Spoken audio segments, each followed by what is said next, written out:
welcome back to the Overplayed podcast, the home of sports and sports gaming in your ear.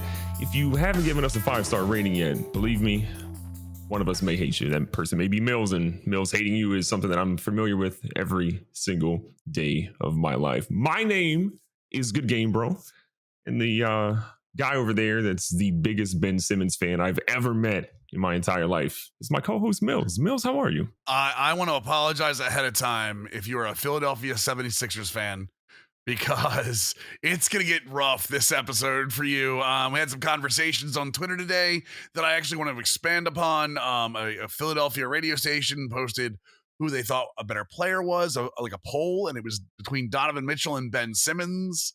And that kind of lit a fire under me about my Ben Simmons rhetoric. And we're going to keep going with that. But I'm having a great day otherwise. Obviously, the hot take machine is on and ready to go. So really excited to do, you know what I'm really excited for this episode?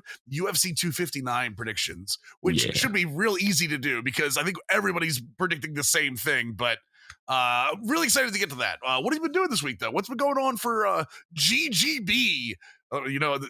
We know who the big star, the shooting star of the two of us is. The shining jewel of Facebook gaming.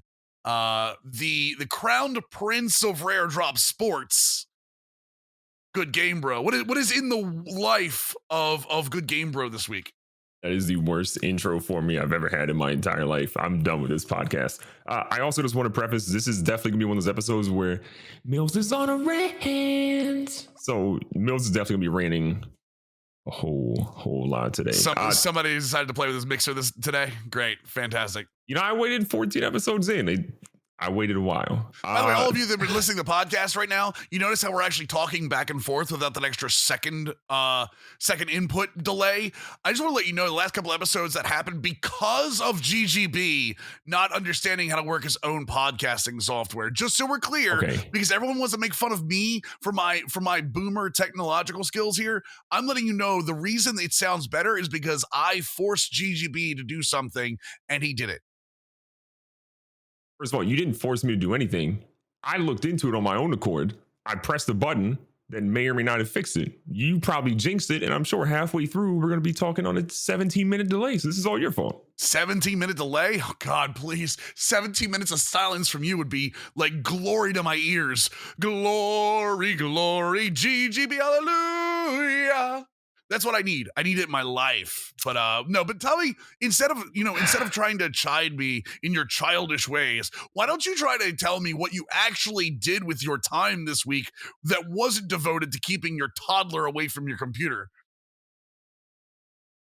Yeah, I mean, you know, I gotta keep 2 kids away from it. So that's obviously tough. No, things were, you know, solid. I didn't feel too good yesterday. Yesterday was a rough day. But feeling a lot better today, and other than having to talk to you. But I played a lot of Warzone. Season 2 obviously dropped for Warzone. That's been a big thing. Matches are super sweaty right now. I mean, I'm talking about people have sweat dripping all over their monitor right now. Everyone's playing with a towel basically around their monitor and keyboard at the moment. Still cranking out some dubs here and there. Still hitting some crazy shots, you know, because I'm not old. I'm an athletic gamer. But yeah, I mean, that's really been the crux. And then I jumped back into Rocket League a little bit because I still love that game, but that's really it.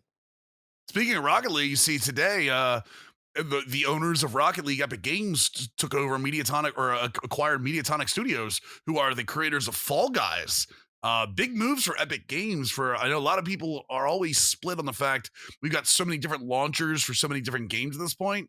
But they said that Fall Guys is still going to be it's going to open up cross-platform possibly for Fall Guys, open up some big opportunities for Fall Guys with some other, you know, I mean, there's another big game owned by Epic Games that kind of goes along with that Fall Guys attitude. I would love to see maybe a little, you know, Knight of the Fort crossover. Would be kind of cool with everything doing with Marvel right now. So I'm kind of like with you. I play a little Warzone myself. I want to get into Outbreak. Like, have you played Outbreak yet? The new mode? I did. I dabbled in Outbreak. I played 2 matches of Outbreak. Getting in 2 matches was kind of hard. There weren't like a lot of people in the queue for whatever reason. But when I got in, it was kind of cool. You're sort of It's like an open world zombies sort of thing.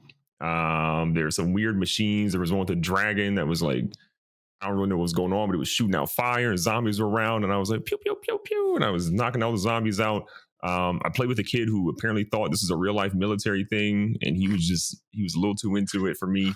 But you know, it was, it was mostly great. We didn't win because he tried to extract and then he yelled at us and he was like 500 meters away. I'm still mad at you, little Mervin. But other than that, it was great. I can feel the anger. That's interests me because while I love Warzone and I actually love multiplayer Call of Duty for Cold War, it was one of the few apparently. The idea of having that open world co-op experience, I think that's starting to, the more games I play, that's what's really starting to where I'm finding my niche in terms of really loving open world shooters where friends can drop in and face off against, and again, sometimes dumb AI, but sometimes I like having some advanced AI against you. Breakpoint was always good for that. After their big time AI update. Yeah. I just played the demo for Outriders this week, the Square Enix looter shooter that is going to be the same way. It's going to be 3-player versus CPU play. It looks like 25 hours through the campaign, upwards of 60 if you do all the side quests. They're still saying it's not going to be a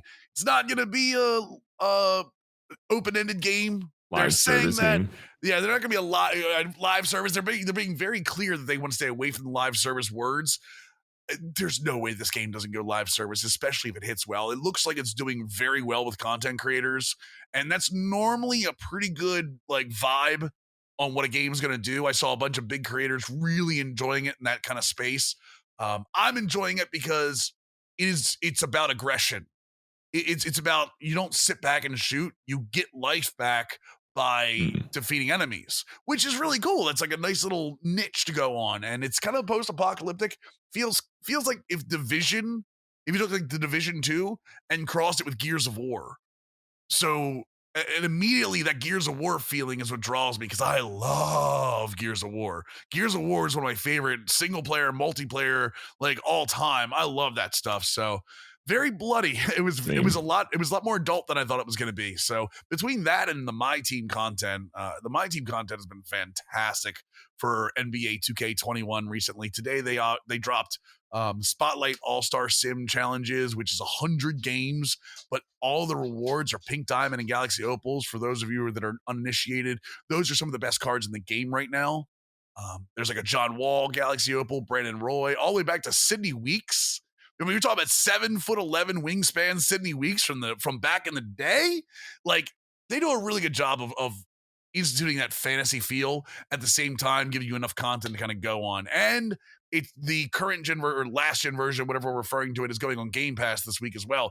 Dude, March, a very big month for Game Pass in terms of sports content. Madden is up now. That's next gen and last gen. NHL's going up this month.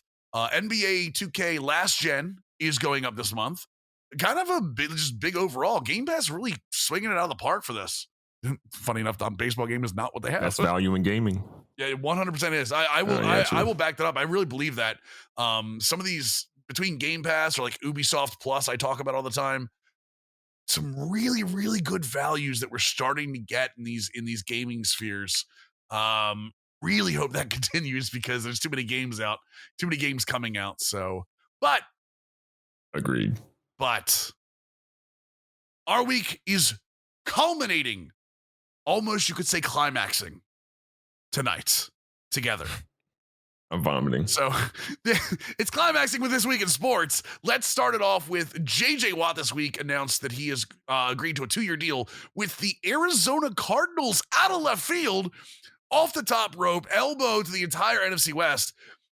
Now, JJ Watt is on a Cardinals team, and he said the reason he went there was because he believes, and this is JJ Watt's words, he believes in Kyler Murray as a quarterback. The NFC West is an absolute gauntlet at this point with the Seattle Seahawks and Russell Wilson, the Los Angeles Rams, that defense and that offense now headed by Matt Stafford, and then the San Francisco 49ers, who are perpetually good and a possible landing point for Deshaun Watson. We've talked about that multiple times.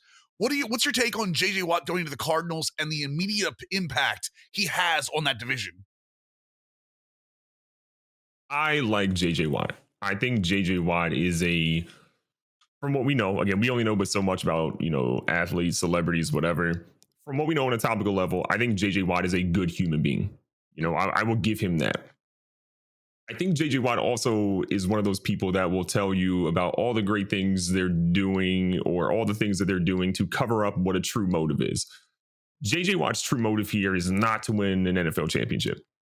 In my opinion, you don't sign with the Cardinals in a division like that if you were ultimately thinking you're going to win a Super Bowl trophy. I think there are things that have started to come out a little bit about JJ being more self-serving and things of that nature. And I'm not going to fault an athlete for that, right? If you are an incredible athlete, right, and look at his journey from going to CMU to where did we go, Wisconsin or wherever, afterwards, and then going into the NFL, I would never fault an athlete for trying to get their money or trying to necessarily, get their stats to a level where they can be, revered and beloved and all those different accolades can be thrown their way over a long period of time, get a statue built. I get that. But don't come out here and telling me Kyler Murray is going to be a great quarterback. But don't tell me and put all this pressure on Kyler Murray about I'm going there because of Kyler, blah, blah, blah. That team is a weird team. I love the matchup of having Chandler Jones on one side, JJ Watt on the other side. If they ever let their super talented, now not rookie, but going into a second year player go out there and kill it. And Simmons, I would love to see what that defense can ultimately do. I just don't think this is a championship move. I think if he wanted to go for a championship, I think there were better suited teams for him. Again, this move is more about JJ Watt and what he wants to do, more so than JJ Watt trying to win a championship, in my opinion. Very, very nice place to be in the dead winter of December, too, Arizona. So, True. Let's be fair. He's been in Houston his entire career. He came from Wisconsin, like you said, from college. But when it comes to playing in nice places, that new stadium they still have there, I think there is a part of him that wants to win a championship, but I think a part of him wants to be like, hey, look, we won this in spite of not being the best team. I think there's a part of him that has that almost to a fault competitive feel, because he could have very easily went to the Steelers and played with his two brothers. Or is it two brothers? It's TJ and Derek, right? Yeah. Derek's the fullback there. Derek and TJ, yep. Yeah, so he could have very easily went there. He literally had his choice of anywhere to go. So is it about the championship, or is it, like you said, more about JJ Watt wanting to prove people wrong at this point? Because again, the other thing about JJ Watt is there's a knock on him right now. Oh, there's two knocks on him. He can't stay on the field enough, and he's not exactly as good as he used to be. He's not, moving at 100 miles an hour anymore. He's down a little bit, maybe playing a 7 out of 10. Maybe he's not a 3-down lineman anymore. And playing across from Chandler Jones is going to allow him to free up something he wasn't able to do in Houston. Again, that is a really tough division, man. I still think the Rams are the cream of the crop there. And I think especially since Matthew Stafford went to the Rams, they're way better than they were with Jared Goff. Obviously, with the Russell Wilson saga going on about him possibly wanting to be traded.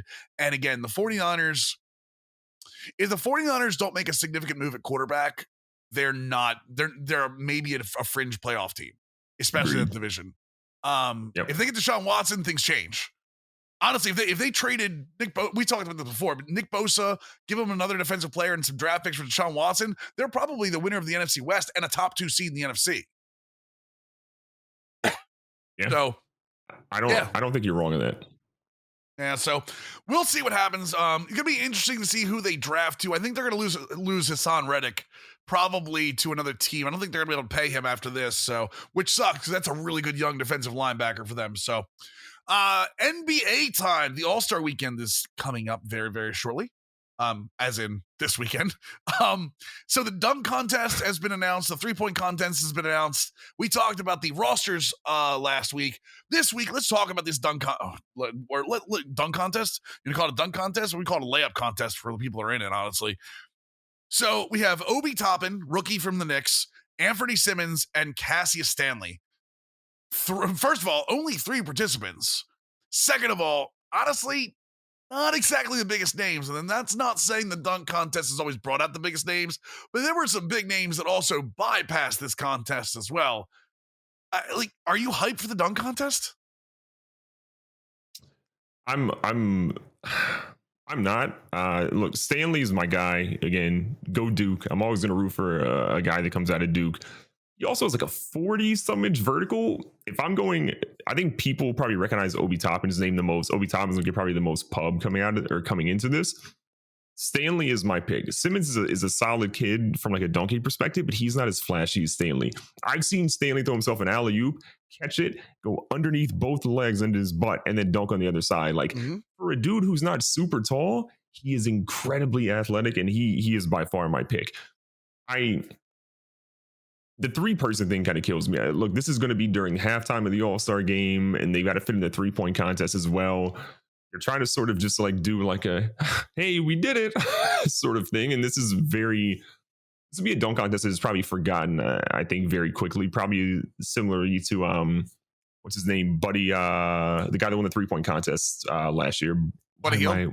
Buddy Hield. I think Buddy Hield, it'll be forgotten, like his 3-point contest ultimately is sort of where I feel it goes. I feel bad for the kids. I'm glad that they did get some talent doing it, but man, I don't think anyone's really going to care, about who wins this one ultimately. I mean, are we in agreement that Obi Toppin's the biggest name of those 3? By far, and he's a rookie. Yeah. I mean, by far. Like, I think Anthony Simmons wins it, but Obi Toppin is the name that people will know because he's the Knicks draft pick. So the Knicks, who are actually doing really well, Julius Randle. You heard of this? Julius Randle for MVP. Yeah, let's talk it. Talk it into existence, CGB. Anyway, so it's funny you mentioned 3-point contest because that has a lot more talent in it. You're looking at Curry, Devin Booker, Zach LaVine.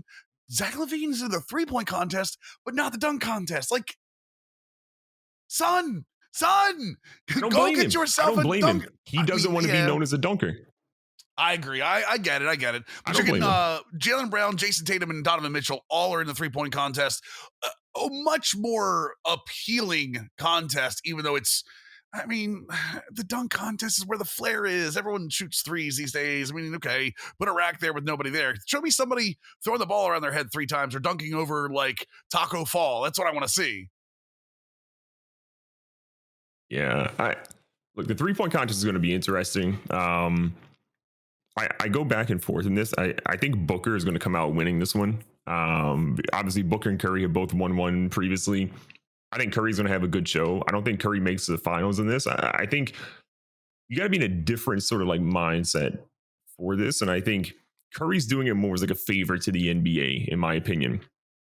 Because if you take Steph Curry away from this, you're Devin Booker, who again is in NBA Siberia in Phoenix. Zach LaVine, who people know from the dunk contest, they're going to be confused. Jaylen Brown, Jason Tatum are on a terrible Boston Celtics team, in my opinion, right now. And then Donovan Mitchell, who is getting some pub. But without Curry, this is not a star-studded field, ultimately. So in my opinion, I think this is a favor to the NBA for Steph doing it. I don't think his heart's going to be in it. I think Booker's going to walk out because Booker has a chip on his shoulder. I think Booker's going to put on a heck of a show. Speaking of chip on your shoulder, like I just spoke of, the other thing that's going to be happening prior to the tip-off of the All-Star game is the All-Star Skills Challenge, the Taco Bell Skills Challenge, mind you. That's going to involve, this actually is, you want to talk about an appealing lineup? This is going to have Robert Covington, Chris Paul, Domantas Sabonis, Julius Randle, previously mentioned, Nikola Vucevic, and Luka Doncic. Luka Doncic's going to do this and then go right into starting the All-Star game. For those of you who don't know, this is kind of like dribbling, passing, agility, 3-point skills all together in one like obstacle course almost. I actually kind of want to see this more than I want to see anything at the All-Star game for one reason, is that we've gotten to a point where so many larger players can do so much more on the court at this point. And again, I think we'll get into this in a second too. Like Julius Randle is an all-around player this year. I'm not gonna say overall. Like Domantas Sabonis can do just about everything on the court. Robert Covington's been doing just about everything since his days in Philly.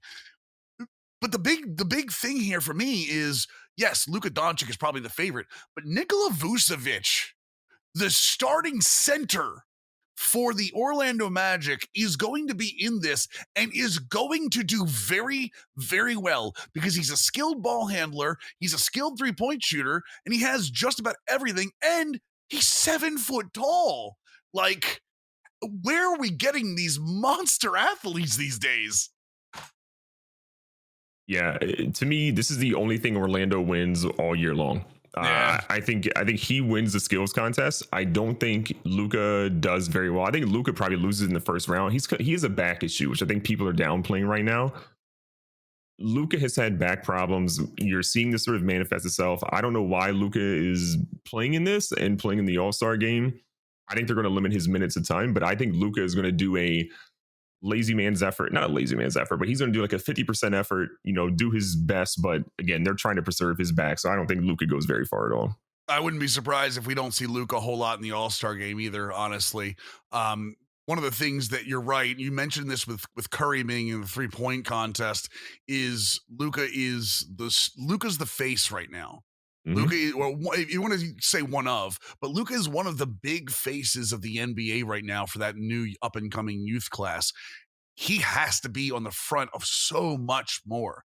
Guys like him need to step up to these type of things. So again, maybe Luka does this at 50%, shows face, shows up for the All-Star game, kind of, finds his way out of the All-Star game a little early so he can rest up that back and go on for whatever reason. And by the way, not out of the realm that centers win this. Bam Adebayo last year was the winner, and obviously Kristaps Porzingis, Karl Anthony Towns, a couple of the winners from years past. So not out of the realm for Vucevic to take this one.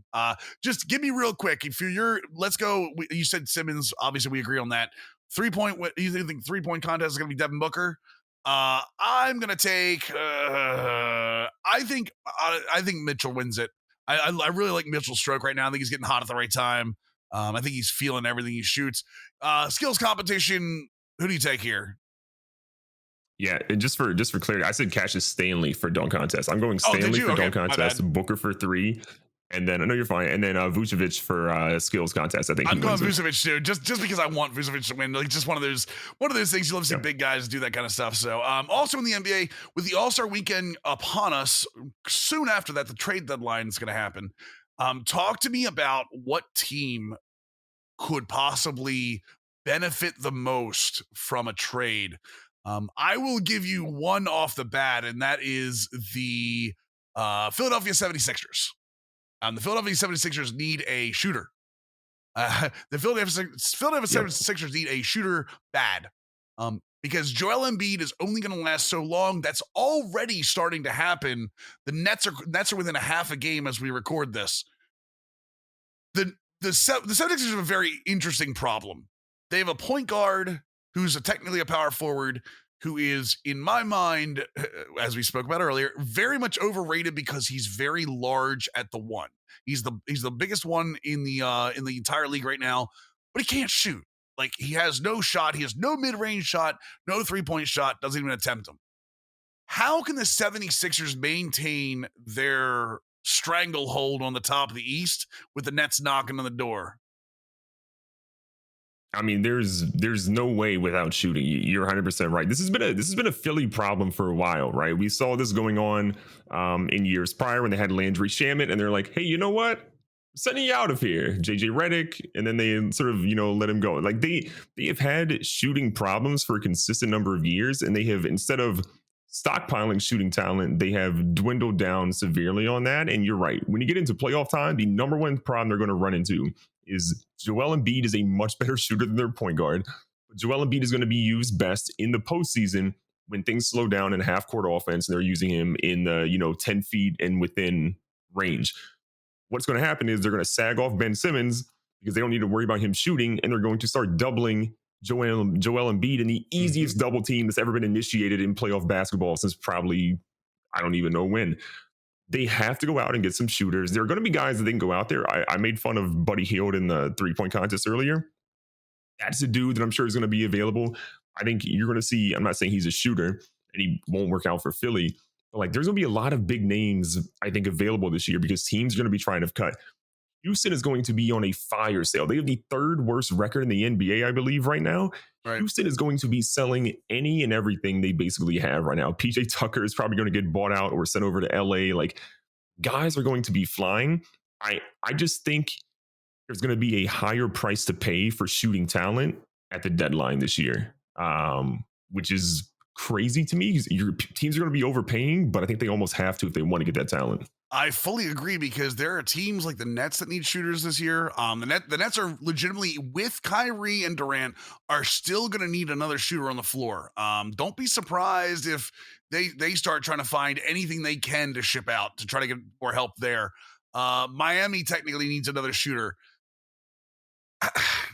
Everyone's trying to catch up with Utah. Utah is running the perfect offense right now, but I'm going to bring up a team for you that has been a real surprise to everybody this year in the East, including me. Again, I talked about this last week. I will wear egg in the face for this because they have the Rookie of the Year running point for them, and Michael Jordan looks like a genius. The Charlotte Hornets, as recorded, are 16-18. And in the 8th spot by half a game over Indiana. They might be one player away from being the 6th or 5th seed. And if they get into the playoffs, I think you and I both know they're dangerous as hell in the East, especially a young team coming together at the right time. Who on the radar of the Charlotte Hornets? What position can they upgrade? Maybe not a specific player, but where can they upgrade to really solidify their up and coming surge into the East? I hear you, and I love where your brain is going on Charlotte being a buyer at the deadline. I don't believe they're going to be a buyer. I am beyond afraid that Michael Jordan and ownership are going to say, you know what? Malik Monk, who didn't play and was getting DNPs earlier this year, who is now killing it, had a game-winning layup, I think, last night or the night before, if I remember correctly, with a free throw after, or game tying with a free throw that essentially won it. I have a feeling they're going to try to trade Malik Monk or something of that nature to try to sort of capitalize. I think they need to keep, this is weird for me to say, they need to keep Terry Rozier. Yes, I think he's been a really good mentor and sort of in spot player for when LaMelo's not. Obviously, LaMelo is starting now, but when he wasn't, I think he was doing a really good job of helping mentor him.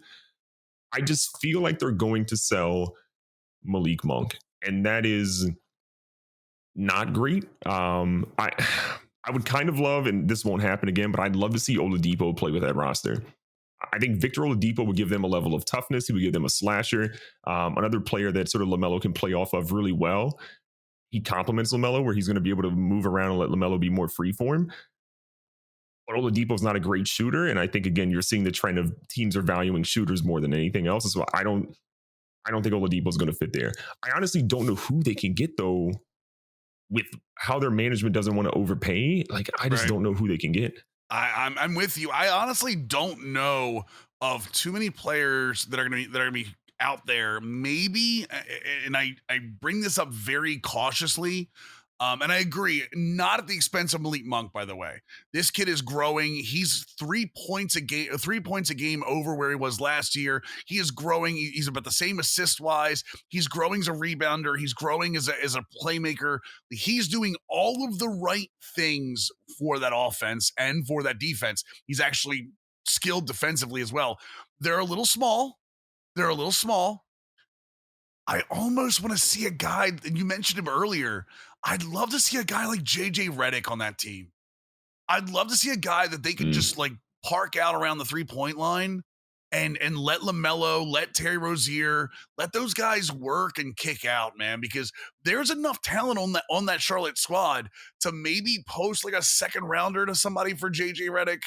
I mean, unfortunately, with what you said, with how expensive shooters are going to be, I don't think a second rounder gets it done. I think you're actually going to have to give something of worth for JJ Redick this year because he's going to be coveted at the trade deadline, especially for a contender. Speaking of Oladipo, I will say that Oladipo just went through he declined a max deal from Houston, or a 2-year extension. That's not surprising. He declined it because they can only offer 2 years because of the way the trade and his current deal works. They can't offer an actual max until after the season. But that brings up a good point. Would you offer, let's say he's an unrestricted, completely free agent after the season. Would you offer a max deal to Victor Oladipo at this point in his career? If I'm Houston? If you're anyone looking for a player like Oladipo, I don't think he's a fit for Houston right now. Not where they're going. No. You're right. They're gonna be on a fire sale. He's too old to be there for a max deal.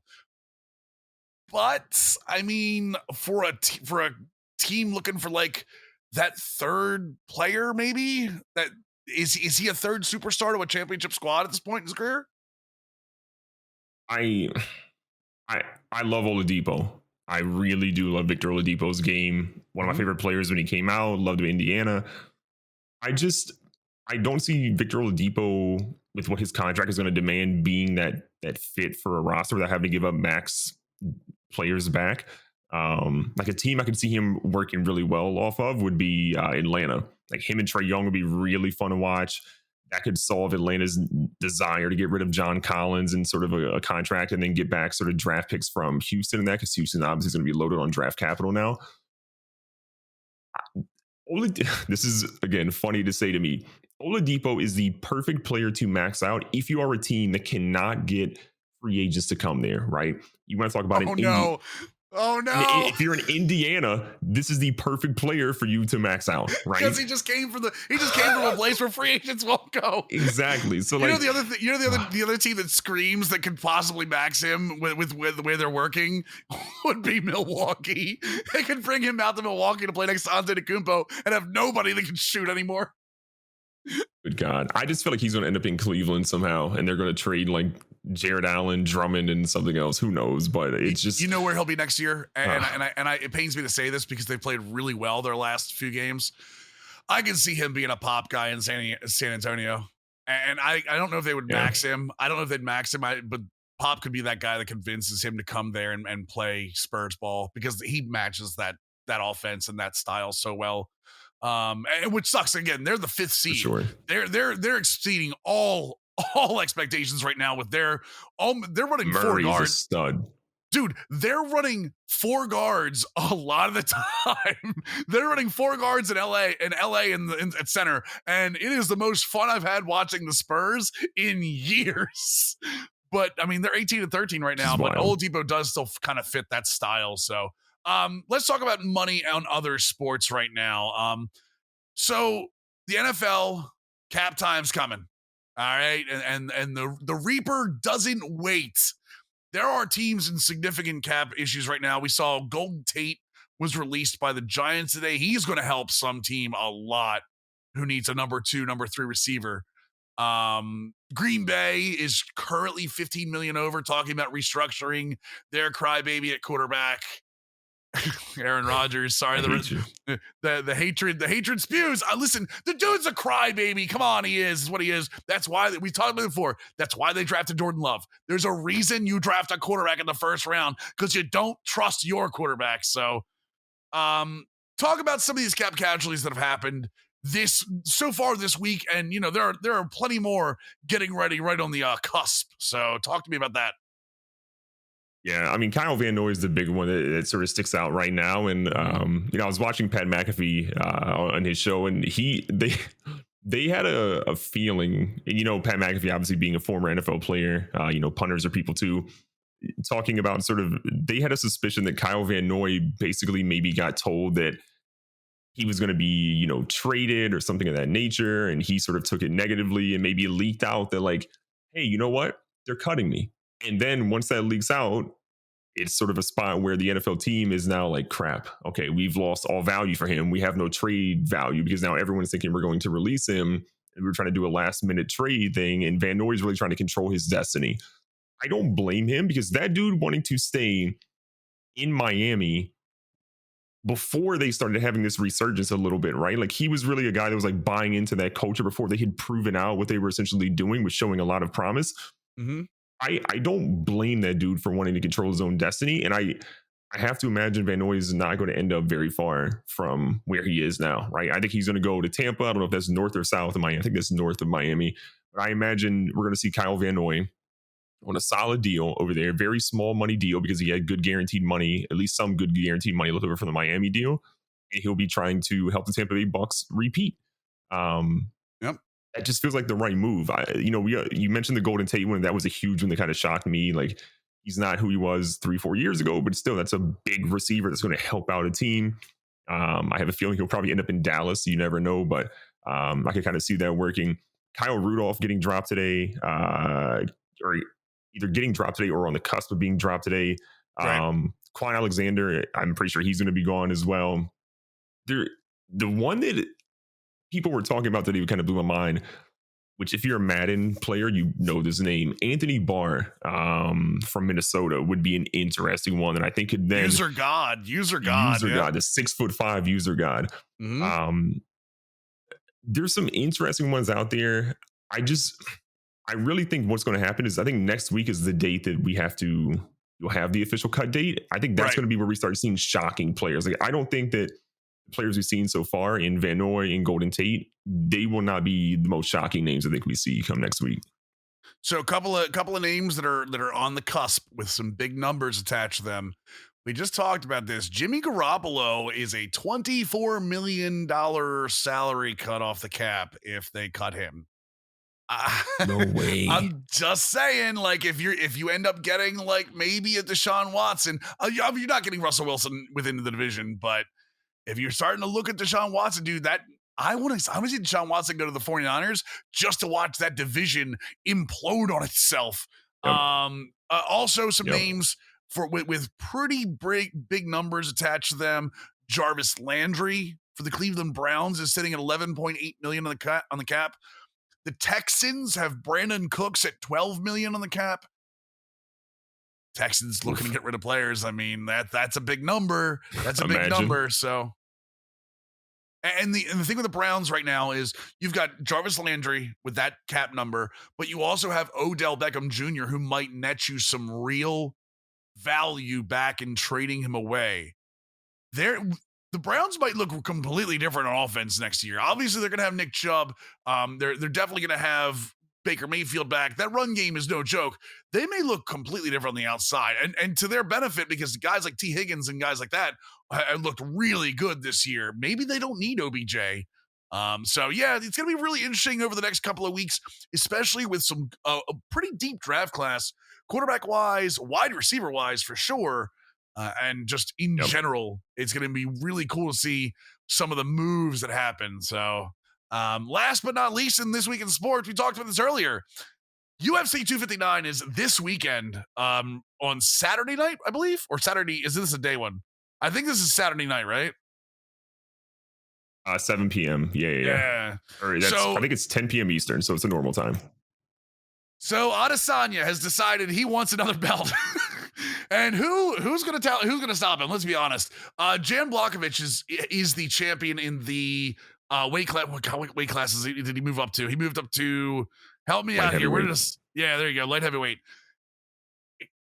Can Blachowicz even stand up to us, Adesanya? Is this just a pretty much what round is Blachowicz going down in? Talk to me. Listen. There's one thing I've learned when it comes to the fight game, and you got a Polish dude in there that's fighting. They have strong chins, they got strong hands, and they do not back down. I'm actually super intrigued by this because Izzy has more of like a reactive sort of Zen fighting style where he's sort of counter punching, counter hitting, and sort of has a really good tactic of, we saw what he did against Paulo Costa, where he was taking out his legs nonstop, and Costa really trying to get in his head, and it didn't work. With Blachowicz, this is a dude that is patient and that has got big, strong hands. I don't want to give this parallel because of how good this fight was. I'm not saying this fight will be that good, but I think this is more equally matched than I think we think. Jon Jones, my favorite UFC fighter of all time. I'm with you on that, by the way. I'm a huge Jon Jones fan. Exactly. When he fought Alexander Gustafsson, that was a matchup that was a toe-to-toe. There was a counteract for every single thing that Jon Jones had, right? There was something that Gustafsson had that was very similar. This is a fight of Izzy going up in weight, which is not necessarily a weight that he's used to fighting at. Right. Blachowicz is more used to fighting in this area. I'm going to give Blachowicz a slight edge here, right? I'm going to say this goes to decision. But I'm going to say that he is going to hit him with enough to keep Izzy. And here's my other point. Hear me out. I know this is crazy. Izzy also isn't an overly aggressive fighter, right? Yes, for sure. If this is going the distance, I think that leans to Blachowicz because of his fighting style and his punching power. Judges are going to remember those big hits throughout the rounds. Izzy's not going to have a ton of punches and sort of opportunities, and he's not going to go for a ton of takedowns. I imagine maybe he will go for takedowns, but he's going to need to do a lot. I don't know. I'm going with the guy that no one else is talking about. I'm going with Blachowicz. Listen to me. Blachowicz has the title because Jon Jones isn't fighting right now. We both know that he took the title away from Dominic Reyes a year or so ago, and he's got 3 really impressive fights since then. For sure, absolutely. He's one of the best light heavyweights in the world right now. Adesanya is Floyd Mayweather. Okay, you could give me Floyd Mayweather two weight classes up or down, and I'm still taking him in the fight. And that's why Adesanya's fighting style, the reasons you're giving with Adesanya is why he is a shoe-in to win this. Adesanya doesn't get hit. Now, I will say, if Blachowicz clocks him once, the only way Blachowicz wins is if he knocks Adesanya out by clipping him. He's gonna have to clip him. Champ versus champ, though. We're looking at champ versus champ. That's the hard part. There is no benefit of the doubt. That's the other thing too. There's no champ benefit of the doubt, which we always get in title defenses. This is a champ versus champ. So I don't know. I know. I love the fact that it's champ versus champ. I love that Adesanya moved up and said, "Screw it, let's do this. Let's do this." Like Adesanya is doing. Israel Adesanya wants to be known as the best fighter ever. All right, you have to give that to him. He's 20-0. What? I'm sorry. What? He's 20-0. The dude hasn't been touched. I fully understand that. What I'm saying is he wants to be known as the best fighter ever, which means to do that, he's going to have to go outside of his comfort zone to do that. All right. He's going to have to do different things. I'm not saying he's going to be known as it. I'm saying, but he wants to. He has that fight in him. He wants that. That's why he's moving up. This isn't a payday for him. This isn't a payday at all for him. Him beating Blachowicz, I mean, yeah, he would get paid, sure. But Israel Adesanya versus Jan Blachowicz, that's not a money fight. Adesanya could very easily just be like, no, I'm not doing this. I'm not doing this. Okay. Here's the thing. I get Adesanya wants to be the greatest UFC fighter of all time or greatest fighter of all time. I wanted to be the greatest NBA player of all time. It didn't happen. Let me run down the list of people that Adesanya has beat since 2018. Okay. Derek Brunson, Brad Tavares, Marvin Vittori. Okay, other than Brunson, I don't know who any of those guys are. Next up, we have Robert Whittaker. Okay, we know who Robert Whittaker is. That was 2019. Whittaker. Yeah, that was the champion. That was the championship fight, right? Yeah, so I'll give him that. Kelvin Gastelum. No, don't care about that. Gastelum. No, okay. not in 2019. I don't care about Gastelum. Anderson Silva in 2019. That was a bad fight. Yeah, that was a fight Silva should have never taken. 100%. And that went to decision. In 2020, Paulo Costa, again. Now, come on, Lacoste is a fighter. Like, Lacoste is at least a challenger. Like, Lacoste's name. Listen, Costa, my issue with Paulo Costa is that he came into this fight incredibly overhyped because of his physique. I don't think people were looking at Costa from other than physique and sheer power and saying, wow, what an incredible fighter. And now Costa's coming out here saying, oh, I had an alcohol problem. Oh, I'll give you that. I mean, come on, man. You don't really think I'm telling you. And then the reason Silva Adesanya went to decision is because they both have similar fighting styles. Adesanya, you give me a say it. You're going to say it. Silva's old. Adesanya is Silva in his prime. This is the same guy. This is the same fighter. Don't say that. No, God. Mills. Listen, hold on. Listen to me. Adesanya has fought anyone that's been put in front of him. That division is extremely weak. There's nothing he can do about that. Jan Blachowicz, who's Jan Blachowicz beaten? Seriously. Dominic Reyes? He's had 3 really good fights against nobody because Jon Jones isn't there. Jon Jones Reyes nearly beat Jon Jones. Jon Jones takes Blachowicz' head off in a 1 round. 1 round. That fight might last 1 round. Okay, here's the thing. Jon Jones is a much better fighter than Adesanya. And I'm not saying Adesanya is a terrible fighter, but Jon Jones is better. But here's the thing. Hold on. Adesanya wins this. Is there any chance? Is there any chance? Wins what fight? No, if Adesanya wins this fight, let's say he does. Let's stop the argument on if or when he does. Let's say he wins this fight. Is there any chance? You know what I want. Of Jon Jones? Yes. No, there's no chance he fights Jon Jones because Jon Jones has just spent a year bulking up to heavyweight. So Adesanya would have to go from, what is this fight, at 205? You would have to end, Jon Jones is now at like 225, 230. Jones could come back down in a year. Jones could come back down in a year. You know he could. Dude, the money that Adesanya. Dude, I've seen Jones recently. I have seen him recently. I follow him. Okay, listen, I stalk Jon Jones a little bit. He might be, cut like a chisel. He might be cut out of solid marble. Listen, it's not my fault. It's not my fault. I know what Jon Jones looks like. I'm just saying, John, you're not going to tell me you wouldn't pay for Adesanya Jones? Would you? I want that fight. Dude, that's names. Listen to me. It's happening. I'm speaking into existence. Speaking into existence. Adesanya Jones. That's the fight. We were just robbed of the big money fight by Tomato Can. We're not getting robbed again. There's no chance we get that fight until 2023, in my opinion. I'm fine with that. I'm fine with that. But it won't happen anytime soon is all I'm trying to get at, because Jon Jones, again, dominated lightweight to the point where he depleted the entire division, which is part of the reason why you're seeing Adesanya able to sort of like come through now and block him, which obviously is as well. Jon Jones destroyed an entire division, an entire part of the UFC. Agreed. He wants to go destroy the heavyweight division. He is going to take 2 years to dismantle that entire division in his mind. Whether or not he does that, we'll see. I hope he does. And then I think you could possibly see him come back. But it's going to take him 2 years to do what he wants to do. Bro, I want so badly. You have no idea. It just literally popped in my head as we're talking about it. Like, I want to see Adesanya Jones so badly, because if Adesanya beats Blachowicz, with the exception of a rematch against Blachowicz, there's nobody in either division that comes close to Adesanya right now. Okay, like he already said he's going back to defend. I mean, I'd be fine with that. Yeah, I'd be fine with him defending him back in his weight class. I mean, I will say bouncing between two weight classes is not a joke. Like, that is incredibly tough to watch if Adesanya wants to defend two belts. So that would be impressive in its own right. But I truly believe Adesanya wins this fight. I do think it goes to decision. I agree with you on there, because I think Adesanya is going to stay back. I don't think Adesanya is going to be the aggressor in this match. I think he's going to let Blachowicz come to him, and he's going to do what he does best. He's going to counter. He's going to counter Blachowicz. I think that's where Blachowicz gets caught.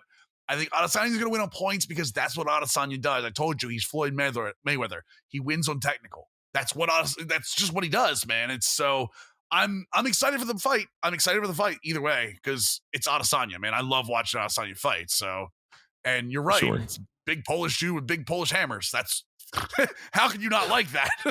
So that's a fight. That's a fighter's dream. Give me the guy that has a chance to knock out versus the guy that's going to whop his head 5 different ways to try to dodge. So, but talking of dodging, hello, Madden. How are you doing? Let's get into some sports games this week. Announced today. The Madden franchise mode, third update for the year, on their roadmap. To their credit, they've given us a pretty clear roadmap of what was happening throughout the year, and franchise mode becoming more of, here it comes those evil words again, a live service. We're getting a massive trade logic update. It's going to include, you guys have got to go look at the Gridiron notes. We'll put it up on the Twitter. The Gridiron notes include all of the details about logic updates to real life draft pick value. So a lot of people have seen the draft pick calculator that a lot of teams use. They're up on Google. Madden is going to have this. Madden is going to have a version of this to have real life draft pick value, which is somewhere they struggled in the past. Star value. So if you have a team that has a star on your team, or like a X factor, they're going to be higher value. Updated offensive line value, so you're not trading for Quentin Nelson every year, GGP. I know you cheese the computer on those trades. I've seen it happen. Don't lie. Don't lie. You and your Possibly. Irish Quentin Nelson at right guard. Come on. Team philosophy is going to be a part of it as well. So 3-4 teams are going to value like 6 defensive linemen and more linebackers, whereas a 4-3 team is going to value 8 defensive linemen over maybe 6 linebackers. Those things are going to come into play. So it's going to give team scheme another good update on being valuable to each team. And age is going to come into more of an effect, and quarterback value. So all of those things, I know it just put a lot of different like values in there, but that's a good thing. NFL teams are very complex when they value their players and what they value in their players. If this update works as well as they state it to be, and they've got a couple really bright minds there in that franchise team, you and I both know at this point, I'm really excited for what could be not just Madden 21, but if this works for 21, it'll work. It'll be up and running for 22. What say you about this new update for not only trade logic, but we're going to be able to see like league history now too. Again, connecting players to their teams in the league. Yeah, thank God. This is of the updates they sort of put out there. This is the update I cared about the most, honestly. I think all of us did, league by the history way. is huge. I mean, yeah, when you're building a franchise and building a team, you want to be able to, when you're 10, 15 years deep, you don't remember who won in the second, third, fourth, fifth year. And you're like, man, who was that MVP, or did that guy win when he was a rookie or whatever? Like, it's so hard to go through and find a lot of that information. So having a central spot for league history, I think it is it is the easiest of apples, in my opinion, to sort of grab, but I'm happy to have that apple essentially in front of us. The draft and trade logic is great. I think my favorite nugget from there, and you sort of touched on it too, is the quarterback value. From what I remember reading, I think it was if you're an 86 overall quarterback, you were treated like a 90 to 93 overall player at any other position. That is huge because they're finally recognizing that a franchise quarterback doesn't need to be the same value as a linebacker or DE or corner or any other position, which is honestly great because you need to see teams really seeing like, oh, we have someone here. I can't tell you how many times also when you're sort of playing a Madden franchise and they have, a 90 overall quarterback and they go draft, and that guy's in his, mid 20s and they go draft another quarterback at a high value pick. And I'm like, you won't really do that unless you're the Washington football team. Shade. Sorry, Anto. No, it's honesty. You're like taking 2 quarterbacks at high value there. Like, it doesn't really make any sense. So I love what they're doing. I hope it's, look, if it has issues, great in 21, but get that bad boy right for 22 so that this upcoming fall, we've got a really, really good franchise experience. And they teased something out, as well, Mills. There was Easter egg. How do you feel about what they teased out? So Madden is not actually known for this. This takes a page out of the MLB The Show playbook, which I love. I love that this happened. So in that gridiron, so again, this video never went on Twitter. This video was specifically in the gridiron notes because they know their franchise loyalists love that information. There is a video from creative director Sean Grady talking about the timeline, the roadmap, and that we care about franchise players. Again, I'm going to say this the same way I said it the last time he did this. Putting a face and a name on video with accountability means something. Having somebody with that stature, that level in this company saying, hello, we messed up earlier. We believe in this mode. We're committed to this mode. And I'm the guy that, even if he's not the guy, I'm the guy that I'm putting my neck out here. I'm putting my face out here. I'm putting my name out here. If we screw this up, it's going to be me that all the sites talk about. I think there's something to that. But the Easter egg you're talking about is on the monitor behind him in this video. I tweeted out a screenshot in the thread. You can check my Twitter, Mills Twitch, or you can look at the video itself. There is a staff management screen with a little work in progress on the bottom left-hand side of it. This looks like it's for Madden 22. So 5 months ahead of any kind of release, we're talking about leaking out staff management. For those of you who don't know what staff management is, coaching carousel for NCAA 14, maybe? We're seeing offensive coordinator, defensive coordinator, scout personnel, by the way. That's what it, hold on. Oh, player personnel. It says player. There's a player personnel on the side. There are comments to talent trees on this monitor. There are individual game day goals for each coach. I mean, this is something we've asked for since franchise mode was rebuilt, to have a like individual coaches. Again, a story. The story. Like let's say GGB. Let's say I'm the head coach, right? And you're my offensive coordinator, and I fire you because honestly, you suck. So you go onto another team. Not surprised. Right? You go into another team. You go to the Pittsburgh Steelers after I'm coaching the Ravens. All right. You coach the Steelers up. You get them up to the AFC Championship game. We face off against each other, and I beat you again there. That's a fantastic storyline because I get to see you as my ex-offensive coordinator, right? That kind of stuff. Right? I don't like the storyline. I don't like the storyline at all. I think, no, I love that though. I love I'm hoping this also brings in a coaching carousel, but that's probably me having, my eyes like way too high in the clouds here. A big thing that I also enjoyed here, they have view scouting assignments. So I'm also wondering if they're going to have breakdowns of like, specialties or actually making scouting actually matter necessarily in this. And then the other big thing, which I was surprised they didn't block it out. If you look in the top right, that looks almost like something I don't think we've ever seen. That it almost looks like an experience bar or like a level or something. I think if you play the game this year in 21, they do a lot with sort of trying to have like an experience that you sort of accrue across everything. I wonder if they're really bringing that into Madden more, because now they're treating Madden as a real actual game mode.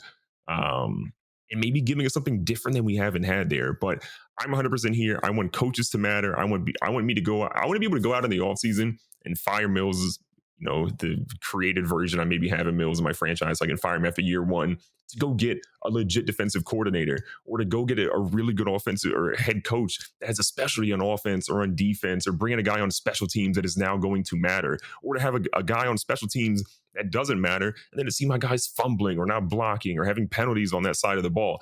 I want all of those things to impact my experience so that I care more about who I'm hiring and who I'm ultimately firing throughout my career. You're right. It does save you scouting assignments, doesn't it? Oh my God. Yep. That changes things because we don't have scouting assignments. Like, exactly. What scouting assignments? We didn't have scouting assignments before. That's huge. That's a huge Easter egg. Scouting. Yeah. No, don't get me. Hold on. Wait a second. First of all, they're talent trees for each individual coach. It says view talent tree on each individual coach. And again, this picture is going up on the Overplayed podcast. I just literally tweeted it out again. Follow me. I'm sorry, Sean, for the awful screenshot I took that has you with one eye closed and one eye open. If you listen to this, talent focus, like, dude, there is so much more in this Easter egg than like we even let on this morning. That really does say scouting assignments, doesn't it? Oh my God. It does. Okay. I'm way more excited about this picture. I'm way more excited about this picture than I was yesterday. So this is insane. Okay. So tune in. If you're tuning into this, leave us comments on the Twitter on what you think all of this means, because this could be huge in upcoming Madden 22 news at some point. So, but let's move on just real quick. Because we also had one other big piece of news. MLB The Show came out with a next-gen feature video about a minute long. A lot of Coach and Fernando Tatis puppets, which is funny as hell, don't get me wrong. But they confirmed that we're getting Stadium Creator for next-gen only, not for current gen. So PlayStation 4 and Xbox One will not see Stadium Creator. The Xbox Series X and S and the PlayStation 5 will.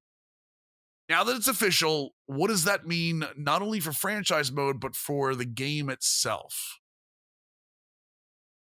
Yeah, I wasn't really surprised by this. I mean, we've heard the argument over the years from Sony San Diego of it's a very small nod of them saying like, a Stadium Creator is very resource intensive. It's hard to do on current gen, something we'd love to include, yada, yada, yada. And it's great to see that they actually, when they got to next gen, we're like, okay, now we can do this. We have the resources. We have the bandwidth on the consoles to basically be able to the compute power, whatever it might have essentially been, they can do that. The 3 to 5 seconds we saw of Stadium Creator seemed cool. A lot of stuff was in there that I sort of, assumed. A lot of things that you sort of, nothing really, I wasn't really blown away, but again, having it and seeing what people in the community do will ultimately shape our opinion, right? The level of customization that's out there. I'm excited. I think what's ultimately going to happen is we're going to see next gen start to get these more powerful, impactful features. We're going to see current gen PS4, Xbox One, just sort of, again, I don't want to, not that it's going to be a roster update, but they will get a level of features, but it won't be a level of parity that we're going to see on next gen consoles. That happened the last time we had a console update as well. Just so it's clear, like when we went from PS3 to PS4 and Xbox 360 to Xbox One, the same thing happened within a year or two. Like the first year, they were very close feature-wise, but as year 2, year 3, year 4 approached, like those kind of things went by the wayside for more powerful systems. And this may rub people the wrong way, but that's how it has to be. Like you have to be able, you can't feature mirror to last gen when last gen doesn't have the same power. The one thing this brings up for Stadium Creator for me is, so obviously it's going to be something that's going to be in franchise mode. This is something that we've needed in franchise mode for a while.